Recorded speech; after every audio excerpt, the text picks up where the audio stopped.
Olá pessoal, tudo bem com vocês? Hoje estamos iniciando o quarto livro do Antigo Testamento, também escrito por Moisés. Se chama Números porque na maioria dos capítulos Deus pede para que faça uma contagem dos homens acima de 20 anos. Assim que o tabernáculo ficou pronto, Deus pede para que Moisés divida, que era um número muito grande, sendo dividido as descendências dos filhos de Jacó, que eram 12 filhos. Cada descendente do filho de Jacó iria ser uma tribo, e essa tribo ficaria dividida em volta do tabernáculo, como Deus ordenou. Então Deus pediu para que separasse cada descendente, tendo a sua bandeira. Antes de Jacó morrer, ele conversou com cada filho, e com cada filho, e ele colocou então as qualidades desses filhos, e com isso gerou então a bandeira deles para cada tribo. Na entrada do tabernáculo, Judá deveria ficar bem de frente com a porta. A bandeira de Judá é um leão. Jesus Cristo é da linhagem de Judá. Fica a tribo de Issacar e aqui Zebulon. Cada vez que o tabernáculo tivesse que ser desmontado e montado em outro lugar, deveria sempre a porta do tabernáculo ser colocado no nascer do sol, tá? E isso reflete Malaquias, quando ele fala que o nosso Jesus é o sol da justiça. Aqui desse lado, a tribo de Simeão, de Ruben e de Gade. Mais para cima, Manassés, Efraim e Benjamim. Aqui nessa parte de cima ficaria Aser, o Aser, Dan e Naphtali. Esses que estão em vermelho, Merari, Gerson, Coate, sacerdotes e Moisés são os levitas. Quem assistiu o último vídeo sobre Levíticos, lá eu falo só sobre os levitas, mas só para dar uma recapitulada, os levitas, eles foram escolhidos por Deus, eles não teriam tribo, Deus escolheu a descendência de Levi para cuidar do templo. Levi era filho de Jacó e ele teve 3 filhos, Merari, Gerson e Coate. Moisés e Arão são descendentes de Coate, e Coate teve 4 filhos. Um deles se chamava Anrão. Anrão foi pai de Moisés e de Arão. Deus escolheu a descendência de Anrão para que fosse os sacerdotes do tabernáculo. Ele colocou então Arão como sumo sacerdote e os 4 filhos de Arão como sacerdotes. Os outros da descendência de Merari, de Gerson e até da descendência de Coate, dos outros filhos que ele teve, essa descendência, eles seriam levitas para cuidar do templo do Senhor, mas sempre para ser sacerdotes e sumo sacerdote teria que vir da linhagem de Arão. Foi assim que Deus escolheu.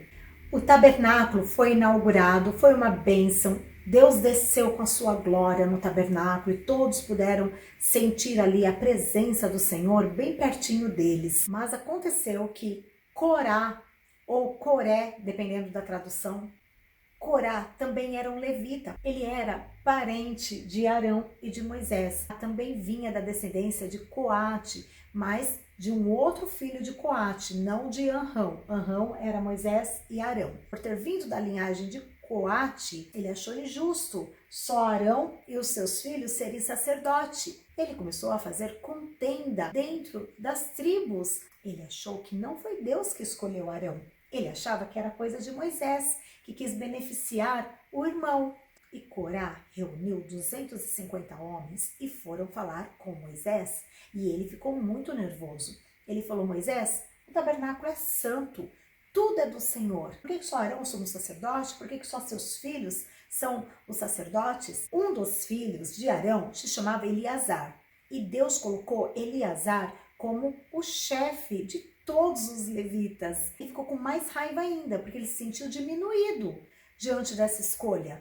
Mas a escolha não vinha de Moisés, a escolha vinha de Deus. A Bíblia nos conta que Deus, vendo toda aquela contenda, a glória de Deus desce sobre o tabernáculo e Deus fala com Moisés: Moisés, se retira da minha frente, porque eu vou destruir todo este povo murmurador, todo este povo rebelde. Eu vou destruí-los, porque eles não confiam na minha palavra, eles não me exaltam, então eu vou destruir todos eles. Aí Moisés com Arão mais uma vez intercede a Deus para que Deus não destruísse todo o povo. Senhor, por causa de um pecador, o Senhor vai destruir todo o povo. Não faça isso, Senhor. Neste momento, queridos, Moisés pede para que todos que estivessem perto da tenda de Corá, que se afastasse. Todos eles se afastassem. Não era para pegar um utensílio de Corá, não era para encostar na tenda de Corá, era para se afastar. E no dia seguinte, Corá estava na tenda com a sua família, mas alguns homens que estavam murmurando contra Deus. E a Bíblia diz que a terra se abriu aonde estava a tenda de Corá, e a terra engoliu a tenda de Corá juntamente com ele. E depois que a terra engoliu Corá juntamente com tudo que ele tinha, a terra se fechou novamente. E todos saíram desesperados, todos saíram correndo com medo de ser engolido pela terra também. Mas Deus só fez justiça com aquele que tinha muito mal no coração. Os seus pensamentos, os seus sentimentos eram malignos. Então Deus destruiu aquele que queria matar Arão e Moisés. Mas não ficou só isso. Aqueles 250 homens que estavam trazendo um fogo estranho para o tabernáculo como incenso, diz a palavra de Deus que saiu fogo da nuvem, e este fogo também consumiu esses 250 homens. O povo no deserto ficou muito assustado com o que tinha acontecido, e no dia seguinte o povo se levantou contra Moisés de novo, diante de tudo que eles já tinham visto, e ouvido da parte de Deus. Eles se revoltaram contra Moisés de novo. Eles começaram a falar que Moisés tinha matado todo o povo, Moisés era ruim, que Moisés não tinha amor. E começaram a questionar o sacerdócio de Arão de novo. Deus tinha dado para ele a posição de sumo sacerdote. Deus tinha dado para Eleazar, que era filho dele, a posição de chefe dos levitas. Ele também era um sacerdote, mas mesmo assim o povo não queria aceitar.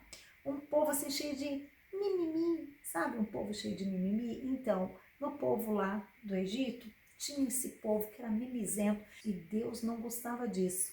Deus já estava cansado deste povo reclamão. Se não fosse Moisés, Deus já teria destruído este povo no deserto. Cansado de tanta reclamação deste povo, da desconfiança de que não foi Deus quem escolheu Arão como sumo sacerdote, depois do que aconteceu com Corá, eles ficaram com mais raiva ainda, então eles vieram de novo afrontar o nosso Deus, falando que não foi Deus quem tinha escolhido Arão. Deus desce de novo na congregação e Deus chama Moisés para uma conversa, e Deus fala assim: Moisés, pede para que cada responsável de uma tribo traga uma vara. E nessa vara vai escrever a tribo ao qual pertence. Moisés falou isso para o povo, cada um pegou o representante da tribo e vieram cada um com uma vara. E Deus disse: a vara de Arão você vai escrever Levi. E Deus pediu para que fosse colocado as 12 varas na tenda da congregação. E no dia seguinte, Deus falou: a vara que florescer, essa será aquele que eu escolhi, porque eu quero acabar com essa murmuração. Eu não aguento mais tanta murmuração deste povo. E assim fizeram. Chegou no dia seguinte, queridos, quando Moisés foi pegar todas as varas de todas as tribos estavam da mesma forma que foi colocado lá.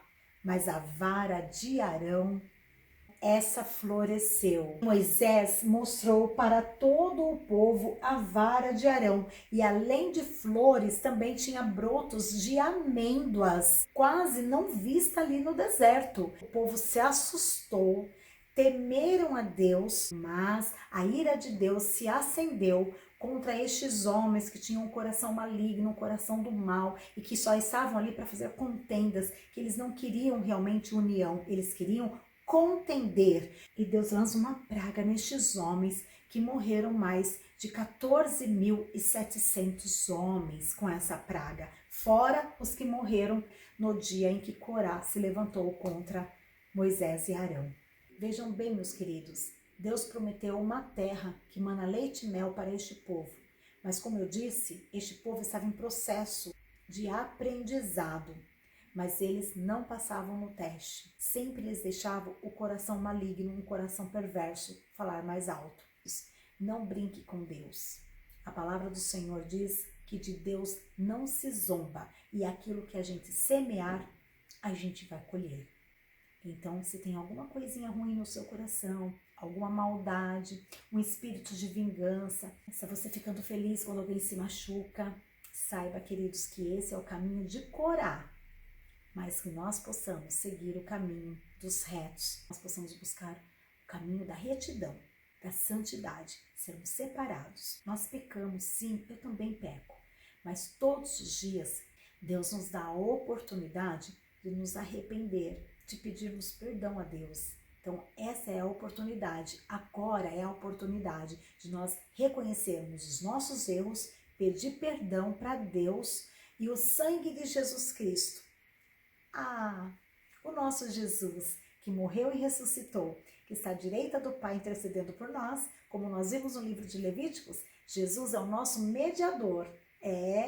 Deus nos olha através de Jesus, sim. Então, através do sangue de Jesus, quando nós pedimos perdão, nós obtemos o perdão de Deus. Então, pecamos todos os dias? Sim, mas devemos pedir perdão também todos os dias. Chegamos ao final dessa história, queridos. Um grande beijo no seu coração. Fiquem com Jesus.